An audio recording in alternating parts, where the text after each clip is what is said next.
All right, good afternoon, everybody. Happy Thursday. Hope you're having a good day so far. We got the NFL draft in a few hours, and there's a couple different things to look at when if you're going to handicap at all the NFL draft. So I'll touch on that at the end of the pod. But first, I want to just spend a few minutes here to recap the betting strategy for the Orioles moving forward, especially this weekend because they're playing the Athletics. They're going to be huge favorites. I think the line already came out for tomorrow at minus 260. Burns is pitching, so let me just talk here for a couple minutes about what I'm going to do with the Orioles because it's not just going to be bet the Orioles every single night, money line. If I really like them, -1. That's just not what I'm going to do. It doesn't make sense for me to bet any baseball team above -150 on the money line, and it doesn't make sense for me to do -1.5. Period. I'll never do -1.5, especially with the Orioles because this is supposed to be fun. So I'm not going to have a game like yesterday where they win 6-0, or excuse me, they're winning 6-0, then they win 6-5, and you take a -1.5 and you're upset after the game. So definitely not doing that. And my cutoff is -150. I suggest you find a cutoff point. Obviously, it's not a right number to cut off as far as like what's the biggest favorite you'll take. But for baseball in particular, you have to have a cutoff because the best baseball teams are going to lose 60 games, right? At least. So you have to have a cutoff. For me, it's going to be -150. If the Orioles are a favorite of above -150, then I'll either do Orioles -1 and knock down the odds. And as I discussed last week, when you make the Orioles a -1 favorite, you make any baseball team a -1 favorite. What happens is if they win by one, you don't win, you push. So you can't lose, but you also don't win your bet if it's a one-run game. So if yesterday you have the Orioles -1, you push, you don't win. So you risk less juice, but you have the opportunity to win less. So just something like I said, everybody's got to have their own strategy. For me, my strategy is going to be not going to do -1 for the Orioles unless it's above -150 on the money line. So if we have a game like tomorrow, Orioles are -260, and -1 might even be above 150. But let's just say, for sake of argument, -1 is 150. If I love the Orioles, then we'll go with that. And if not, then we'll leave that bet alone. And one of the things that I want to stress is, this is not just blindly. I hope everybody, whether or not they know it or not, I promise I'm not just blindly, betting the Orioles every single night. First of all, I love the Orioles. I think that they're going to win 95 plus games. And right now we're getting great value. So this is the first weekend where we're not getting great value. And if we lose one of these three games, which I really hope we don't, but if we do and you're betting money line, you're going to get killed. So if they don't sweep and you're betting the money line on these three games, you'll lose money. And that's the thing I want to stress is if we're going to bet the Orioles, if I'm betting the Orioles, you're betting the Orioles, please have a cutoff for the money line and what you're willing to risk. And if you want to do -1.5, that's up to you. Again, I think I said this last week. There's certain things in sports betting that are up for debate. We can always debate. There's different strategies. There's different ways of doing things. Nobody's right. Nobody's wrong. And then there's just misinformation. And, the thing I harped on a few weeks ago was, the public money and knowing where the money's going and why that's not valuable at all. And I stand on that. But I also am willing to hear somebody out who says, hey, I've been doing -1.5s and, over my sample size and blah, blah, blah, it works out for them. So anyway, for me, I want to just establish that going into this athletic series, the thing I'm going to be more focused on are the props. And that's how I really think you beat the sports books at the end of the day, because they are the lines and the odds that are developed for like Kramer. Let's just talk about Kramer for a second. He had 10 strikeouts yesterday, but only went 5 1/3. So he didn't get his over in outs recorded, but he basically doubled his strikeouts. I think it was over 5.5.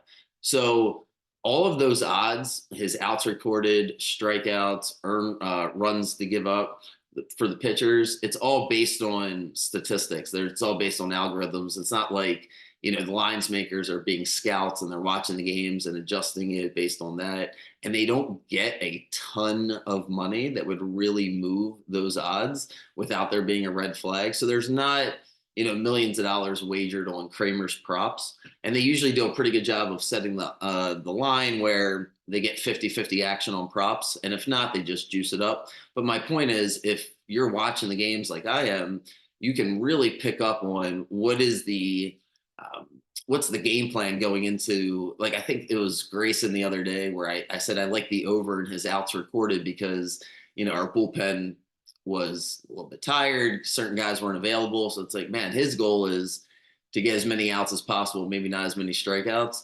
And I think that's the advantage you can find when you're following these games from the pitchers, from the hitters. We all know an 0 for 4, if you watch it, is different than an 0 for 4 in the box score, meaning it could be 0 for 4 with 4 hard hit balls. It can be 0 for 4 with weak, contact. There's the unlucky. So there's so much that goes into it that you can't see in the box score. So my focus as I'm watching, I really do watch. I'll say I watch every single pitch, but I'm watching most of them. I really spend a lot of time. I enjoy it. It's probably the thing I look forward to the most at the end of the day. Is watching these Orioles games. It's a ton of fun. This team is super easy to root for. And that's why now that I'm giving out the games every day, I really do want to watch as much as I possibly can. So look out for, and I guess my logic. So with the pitchers, it's a little bit more analytical, but with the hitters, I feel like you can get caught up in the analytics early in the season as far as what pitches are they hitting versus what the opposing pitcher's throwing. So instead, especially with the Orioles, I really like to go with a feel. I like to go with just looking at the lineup, and I don't know. I don't put as much stock into the analytics early in the season with the hitters as much as I do with watching it and just seeing how they feel. So anyway, hopefully that wasn't too much of a blurb, but yeah, so for the Orioles Athletic Series, I will be certainly having games. But if you don't see me betting the Orioles on the money line, or if you're wondering why I'm not doing certain things, I hopefully I explained it. But all right, anyway, so give me 1 second. I wanted to touch on just for a couple minutes, in case anybody's going to bet on NFL draft props. Hold on 1 second. Let me just pull this up. So, all right, basically, all of my advice for everything involving sports betting is the complete opposite for my advice when it comes to handicapping the NFL draft. And I've had some success over the past couple of years in particular. And I've really talked about this with a handful of people. So I want to share it with you guys. And if you find something that you like, I'm going to share a few of my bets when I type up, when I get this typed up. I don't want to box myself in right this second because there's a few more things I wanted to research. So I haven't looked at it for a few hours. But anyway, all right. So let me get this out. NFL draft. So when you're handicapping the games, you want to find reporters. You want to get as many people that cover the team as possible to tell you as much as possible about the games. That's the way to handicap baseball, basketball, football, college, high school, NFL, whatever you're betting on. Get as much information as possible. NFL draft's the complete opposite. If you try to guess who's going to get picked based on, mock drafts, you're just guessing. Because they have more misinformation than you can think of. Best advice I ever heard for the NFL draft was to keep it as simple as possible and imagine yourself in the room. So just imagine yourself in the room and figure out two things. One, who's making the decision? Because at the end of the day, it's not a group decision. One person eventually makes the decision. How they get to the decision, that process is a group process. Every organization is different, but eventually one single person has to make the final decision and say, all right, debate's over, decision made. Is it the owner? Is it the coach? Is it the GM? Is it somebody different? That's number one. And then number two, whose job is on the line? So think about those two things when you're figuring out who's going to get drafted. So with that in mind, I want to share a couple of thoughts that I think are fairly obvious, and it'll help people hopefully maybe make some money on the draft. So first thing that I wanted to point out, sorry, give me 1 second. All right, here we go. So who's making the decision and whose job's on the line? And if you go to number 2 and 3, I would say don't overthink what's going to happen at 2 and 3, meaning no trades will be made at 2 and 3, and the quarterbacks will be picked at 2 and 3. Why do I say that with so much confidence? Hopefully I don't sound like a jackass tomorrow and there's 5 trades here at the 2 and 3 spot. But the reason I say that with so much confidence is because the Commanders and the Patriots, that's 2 and 3, have to pick a quarterback. Like, I don't know how they don't pick a quarterback, especially like when there's 4 quarterbacks available at the top. trading out of there, it's just a disaster. So both teams are almost in the same position where you have just disenchanted fan bases. Obviously, the loyalty in New England's different than the loyalty in Washington, but it's just boring football, nothing exciting, and there's just no way you can trade out of there. And if you don't trade out of there, you have to pick the quarterback. I don't see anything that would point towards a trade. I don't think most people think. I think that's fairly obvious on the Commanders front, but I've been hearing so much about New England trading. I don't see it. And then I don't think you have to overthink what happens at the. So anyway, I don't know exactly what quarterback's going to get drafted. Maybe I'll make that final prediction. I don't think there's as much value on that just because I don't know how I'm supposed to know. Like I really don't. I know the quarterback gets picked at 2 and 3. I don't know exactly who gets picked. Then at 4 is where I think you again just don't overthink it. So Arizona needs a receiver. They already decided on the quarterback. They can trade out of there. And if you think you're ready to make a bet that it's the Vikings or maybe it's the Broncos or maybe even it's the Seahawks because they don't like Geno. If you think somebody can trade up, maybe the first thing they or the first spot they could trade to would be 4. But I don't see there being a trade there either. I think Arizona takes a receiver. It's hard for me to know exactly what receiver they're going to take, whether it's Neighbors or Harrison. I'm less on picking the exact player and more picking on the position. So my gut tells me it would be Neighbors because I just think he's a better fit with what Kyler does. But I don't think there's a trade there for Arizona either. Maybe they do. If there is a trade, it would be with the Vikings, in my opinion. And then the Chargers. Hope I don't sound like a jackass again tomorrow, but I really would bet that they don't draft a receiver. If that's a prop that you can bet on, because the obvious is a receiver will be there, maybe even both of them, Harrison or Neighbors. And the Chargers got rid of their receivers and they need a receiver. They have Herbert, they'll take a receiver. But if you just think about, all right, who's making the decision? It's Harbaugh.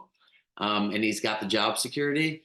It just screams offensive line, or that screams like a trade. That would be my number one bet for there to be a trade is for the Chargers to go backwards, still get an offensive lineman that they want, maybe even a defensive lineman, and get more picks. Number 6. I'm only going to do the top 10. I'm not going to be here all night, promise. All right. 6 is the Giants. Giants take a receiver because the Giants need to win.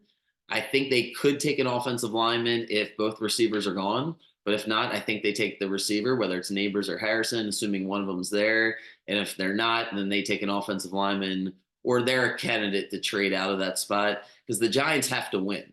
They can't afford, in my opinion, they can't really afford to go with a quarterback and say, hey, we're kind of starting over because you paid your quarterback. They have Daniel Jones. They lost Barkley. Feels like they have to find a way to get to a wild card spot or maybe even win that division.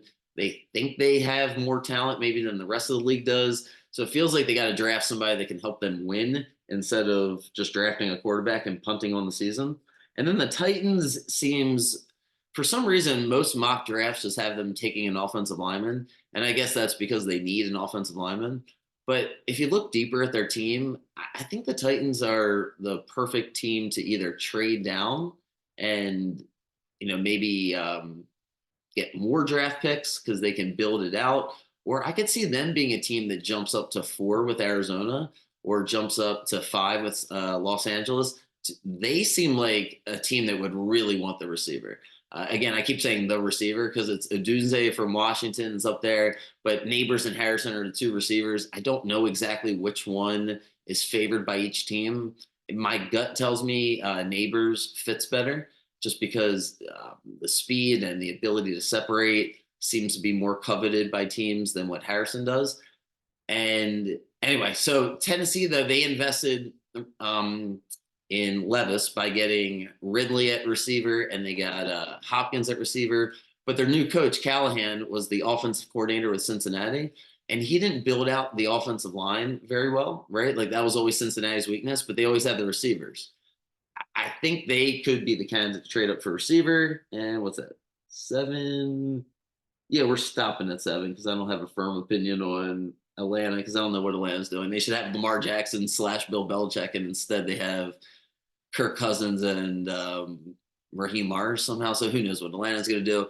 But yeah, I'll put down a couple prop bets that I think are worthwhile. Some thoughts on the Ravens, but if I keep talking, I'll be here all day. So I'm cutting myself off. All right, good. Have a good night, everybody. I assume Jack will have some picks. He just said yesterday that he didn't love anything. So as soon as he has something, I will send it out, and that'll be that. All right, have a good day, guys.